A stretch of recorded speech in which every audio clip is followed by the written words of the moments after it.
مناجات افطار غوث پاک رضی اللہ تعالیٰ عنہ کی بارگاہ میں ہدیہ ثواب کے لیے روزے کا اہتمام۔ مختلف مقامات کی مناجات افطار آپ بھی دیکھیے اور روزہ رکھنے کی سعادت حاصل کیجیے۔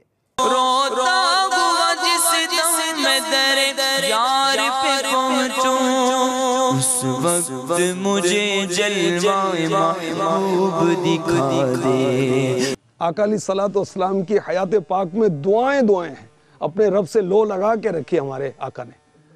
سونے سے پہلے دعا، بیدار ہونے کے بعد دن کی دعا، رات کی دعا، سورج تارے دیکھ چاند دیکھتے دعا ہی دعائیں۔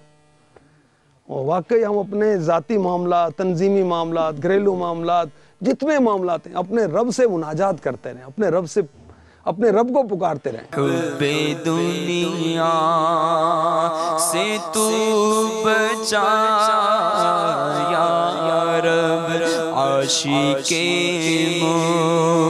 مصطفیٰ بنا یا رب۔